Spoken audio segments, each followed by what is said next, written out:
안녕하세요. 피사로의 시간 권영랑입니다. 오늘은 피사로의 시간에 굉장히 예쁜 동백이 많이 들어왔어요. 14살 소녀 같은 요 핑크빛 동백하고, 그리고 좀 농염해 보이는 이 동백하고요. 그리고 타마 계열이라고 하는 그 계열의 동백인데요. 굉장히 화려하죠.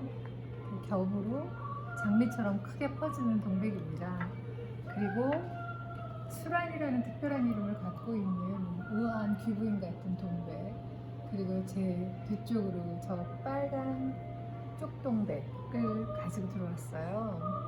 그런데 이 동백들이 이렇게 예쁜데 이런 구하기도 쉽지 않은데요. 이걸 가지고 정원을 꾸미거나 혹은 화분에 심을 때, 화분을 심더라도 어떻게 화분 자체가 하나의 작은 정원처럼 만들 수 있을까, 이런 고민을 하다가 이런 과정을 저한테 공부를 하는 학생들이나, 그리고 정원에 관심 있고 꽃에 관심 있는 분들하고 나누면 어떨까 해서 동영상을 찍어서 여러분들하고 공유하고자 합니다.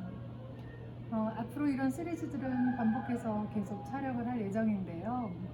제가 매일 정원을 가꾸는 일을 하다 보니 이 일 하나하나가 여러분들께도 봄이 되면 굉장히 중요한 일이 되지 않을까 해서 시작하게 되었습니다. 많이 애독해 주세요. 이제 시작하겠습니다. 네, 제가 지금 굉장히 소중한 걸 안고 있어요. 마사토라고 하는 건데요. 화분에 나무와 꽃과 풀을 심을 때 일반적으로 여러분들께서 가져오셨을 때 바로 가득 차 있는 이 상토로 심는 것과 이런 마사토를 섞는 것과의 차이에서 통풍과 배수에 큰 차이가 있습니다. 마사토는 흙이 오래 굳어서 잘게 돌이 되어서 그걸 잘게 쪼갠 흙인데요. 이 흙을 넣었을 때 화분 안에서 숨쉬기와 배수가 잘 되기 때문에 식물들이 굉장히 좋아합니다. 그리고 두 번째로 이 붉은 흙은 황토를 구워서 만든 경화 황토인데요. 저곡토라고 해요. 이 흙은 물을 잡아주는 역할하고 황토가 살균 역할도 하기도 하고요. 그 다음에 일정한 영양을 공급하는데요. 황토를 연꽃을 돌학에 집어넣고 황토를 넣었거나 이 경화 황토를 넣거나 또는 물학에 이 흙을 집어넣으면 물이 썩지 않고 오랫동안 맑은 물로 보존됩니다. 그 다음에 또 하나의 이 흙이 일반적으로 화분에서 함께 섞는 세 가지 흙 중에 하나인데요. 녹소토라고 해요. 굉장히 가벼운데 산성으로 이루어진 흙이고요. 이 흙을 함께 섞으면 적절하게 pH 6.5 정도의 농도를 유지해 주는데요. 야생화나 일반 나무들은 약산성 정도에서 잘 자란다고 합니다. 그래서 특수한 꽃들이 아닌 일반적인 식물들과 보편적인 자연에서 잘 자라는 나무들과 야생화를 심을 때는 이 세 가지 흙을 그 식물의 속성에 따라서 적절한 비율로 섞어주는데요. 오늘은 동백 종류들을 주로 많이 심어서, 동백은 약간 물을 좋아해요. 그런 이유 때문에 동백을 위해서는 약간 황토, 저곡토를 조금 더 넣어서 물을 잘 잡아주면서 자라게 하고자 합니다.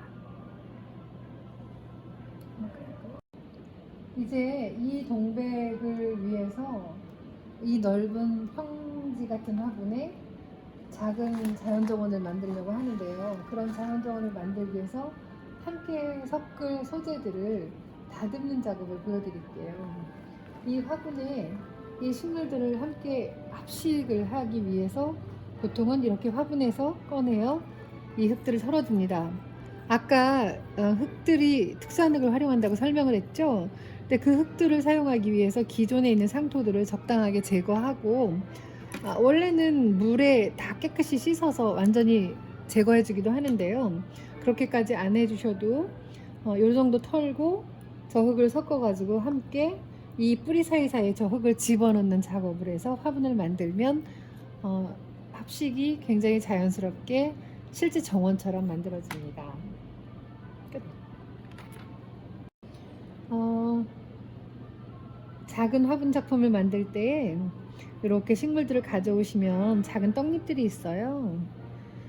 이거는 동국인데요. 이런 떡잎들은 가위를 이용해서 조심스럽게 잘라내 주세요.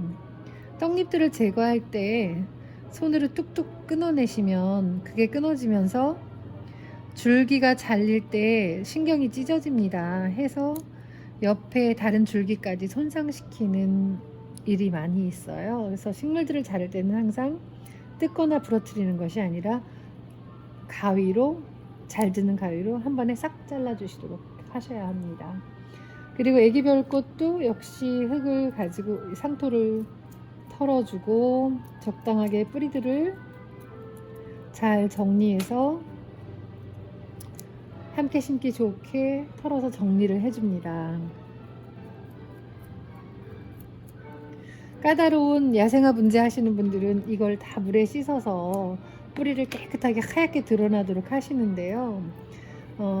그것이 계절에 따라 여름이나 혹은 계절의 상태가 이 식물들의 원계절이 아닌 때는 자칫하면 뿌리를 다치고 그 다음에 다시 생성해서 성장하는 데까지 시간이 걸려서 자칫하면 말라 죽기도 하는데요. 지금 같은 계절에는 털어도 괜찮지만 초보인 경우에 너무 많이 털어서 그것을 다시 살리기 위해서 들이는 공이 쉽지 않아서 적당하게 흙을 터는 작업만 합니다. 그리고 석창포 같은 경우는 보통 일반적으로 구매하실 때 이렇게 빡빡하게 차 있는 석창포는 잘 구하기 어려우실 거예요. 대부분은 요만큼 잘라서 화분에 담아서 판매하거든요. 그런데 좋은 거래처를 잘 알고 계시면 이렇게 요 두 개가 한 화분에 가득 담겨져 있어요. 그런데 이렇게 심으면 우리가 원하는 모양대로 조그만 형태가 만들어지지 않기 때문에 적당히 갈라서 이런 것들은 포기가 이렇게 번진 것들이에요. 이 안에 화분에서 포기가 번진 거거든요. 그래서 이거는 묵었다고 하죠. 그래서 이런 것들은 뿌리에 가위집을 잠깐 내줘서 이렇게 잘라서 함께 활용하시면 좋습니다. 이런 긴 뿌리들은 물을 빠는 역할을 그렇게 크게 하지 않고요. 물은 이런 잔뿌리들이 빠는 역할을 하기 때문에 적당히 잘라주셔도 됩니다.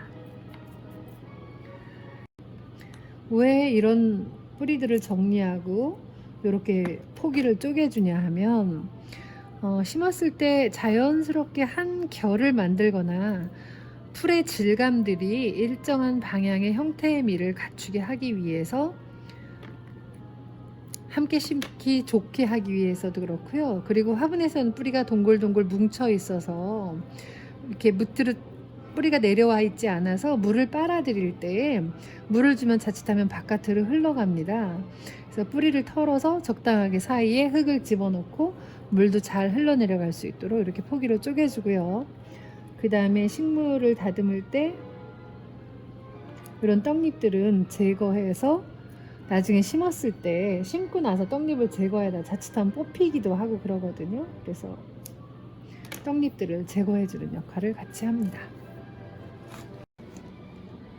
이제 제가 심으려고 하는 이 메인 주 나무인 동백도 나무가 똘똘 화분에서 자라느라고 꽁꽁 뭉쳐 있는데요. 심한 경우에는 이 화분이 아래 자기들끼리 너무 강하게 뭉쳐 있어갖고 이 사이로 잘 물이 파고 들어가지 못할 경우가 있어요.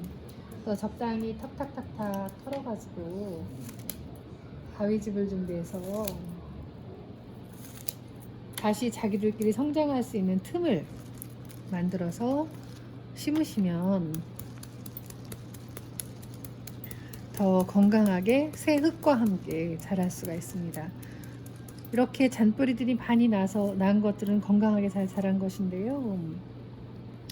이 뿌리가 돈 거를 보면 이 안에 있는 흙들의 영양을 이미 이 뿌리가 다 먹었어요. 그래서 새 흙을 집어넣어서 그 영양을 서로 빨아들일 수 있도록 뿌리들을 조금 정리해서 심어주시면 나무가 좀 더 건강하게 자랄 수 있고요. 특히 나무를 심을 때는 밑에 십자 가위집을 내서 이렇게 가운데 흙이 똥구멍으로 파고 들어갈 수 있도록 해주시면 더 건강하게 잘 삽니다. 이렇게 자르는 거 보고 깜짝깜짝 놀라시는데요. 너무 많이 자르면 위험합니다. 하지만 적당히 잘라서 새로 뻗을 수 있는 틈과 흙을 새로 교체해 주는 걸 하게 되면 식물들한테도 좋은데요. 이렇게 꽃송이가 많이 피어 있을 때는 조심하는 게 좋습니다. 그래서 이렇게 털어낸 것들을 한 번만 물에 씻을게요. 꽃잎에 약간 흙이 묻은 것 같으네요.